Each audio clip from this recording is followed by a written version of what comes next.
Hello बच्चों, let's read the question.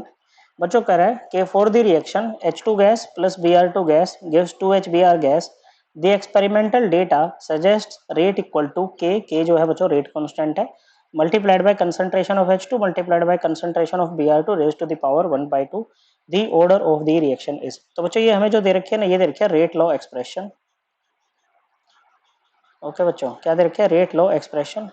और ये जो रेट लॉ एक्सप्रेशन होती है बच्चों, एक्सपेरिमेंटली डिटरमाइंड होती है, एक्सपेरिमेंटली डिराइव्ड होती है।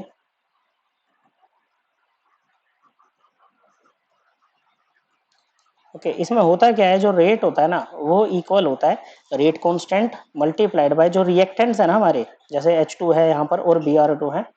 ओके, इनकी कंसंट्रेशन, और इनकी कंसंट्रेशन पे ना बच्चों कुछ भी पावर हो सकती है, अल्फा बीटा। जरूरी नहीं है कि वो उनके स्टोइशियोमेट्रिक कोफिशिएंट्स के इक्वल हो। ओके बच्चों, ऐसा जरूरी बिल्कुल भी नहीं है। अल्फा और beta may not be equal to stoichiometric coefficients of the reactant. अगर ऐसा हो गया कि अल्फा बीटा जो है वो स्टोइशियोमेट्रिक कोफिशिएंट के इक्वल आ गए, तो ऐसी रिएक्शंस को हम बोलते हैं बच्चों एलिमेंट्री रिएक्शन, मतलब जो एक ही स्टेप में हो जाती हैं। और अगर ये नहीं आते हैं तो हमारी रिएक्शन जो होती है वो कॉम्प्लेक्स रिएक्शन होती है, मतलब एक से ज्यादा स्टेप उसमें इन्वॉल्व है।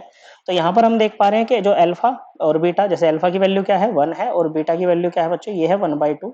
ये आपके स्टोइशियोमेट्रिक कोफिशिएंट के इक्वल नहीं है। ओके, दोनों के ही इक्वल होना चाहिए था, नहीं है, तो ये एक मतलब मल्टी स्टेप रिएक्शन है बच्चों। अब देखो ऑर्डर ऑफ रिएक्शन क्या होता है। ऑर्डर ऑफ रिएक्शन होता है जो अल्फा बीटा है ना आपके, इन दोनों का सम, अल्फा प्लस बीटा क्या होता है, ये होता है आपका ऑर्डर ऑफ रिएक्शन।